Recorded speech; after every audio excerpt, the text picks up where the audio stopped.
మీనరాశి వారి యొక్క ఫలితాలు ఈ వారం మీ గోచార గ్రహగతులు కనుక చూసుకున్నట్లయితే కొంచెం మిశ్రమ ఫలితాలే కనపడుతూ ఉన్నాయి. కష్టానికి తగ్గ ప్రతిఫలం కనపడటం లేదు. ప్రేమికుల మధ్య వివాదాలు కనపడుతూ ఉన్నాయి.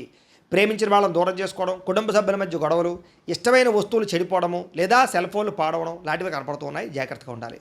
ప్రభుత్వ ఉద్యోగిని ఉద్యోగస్తుడికి ఉద్యోగంలో పెద్ద పెద్ద సమస్యలు వచ్చే అవకాశం ఉంది. జాగ్రత్త. స్త్రీలకి మనశ్శాంతి లేకపోవడము, కుటుంబ కలహాలు కనపడుతున్నాయి. సంతకాల విషయంలోనూ, డాక్యుమెంట్ విషయంలోనూ, రిజిస్ట్రేషన్ విషయంలోనూ, పెట్టుబడుల విషయంలోనూ ఎక్కువ జాగ్రత్తలు తీసుకోవాలి. శత్రువులు బాగా ఇబ్బంది పెడుతున్నారు. గొడవలు అధికంగా కనపడుతూ ఉన్నాయి. మిమ్మల్ని ప్రేమించే వారిని దూరం చేసుకునే అవకాశాలు, కుటుంబ సభ్యుల మధ్య గొడవలు కనపడుతున్నాయి. రాజకీయ నాయకులు కూడా కొంచెం అనవసరమైన వ్యామోహాలు లేదా తప్పుడు నిర్ణయాలు తీసుకోవడాలు, కాంట్రాక్టుల్లో ఇబ్బందులు, ప్రజా వ్యతిరేకత కనపడుతోంది. పదవులు కోల్పోయే అవకాశాలు జాగ్రత్తగా ఉండాలి. విడిపోయినటువంటి వ్యక్తులు తిరిగి కలవడానికి మాత్రం మంచి అవకాశాలు కనపడుతున్నాయి. ఆదాయం కన్నా ఖర్చు మాత్రం అధికంగా కనపడుతుంది ఈ వారం. ఉద్యోగిని ఉద్యోగస్తుడికి శ్రమకు తగ్గ ఫలితం కనపడటం లేదు. తోటి ఉద్యోగస్తులతో అభిప్రాయ భేదాలు కనపడుతూ ఉన్నాయి. స్త్రీలకి సంతానం వల్ల సమస్యలు, కుటుంబ కలహాలు, విలువైన వస్తువులు పోగొట్టుకోవడము, పుట్టింటి నుంచి చెడు వార్త వినడంతో పాటుగా ఉద్యోగాలు చేసే చోట ఇబ్బందులు కనపడుతూ ఉన్నాయి.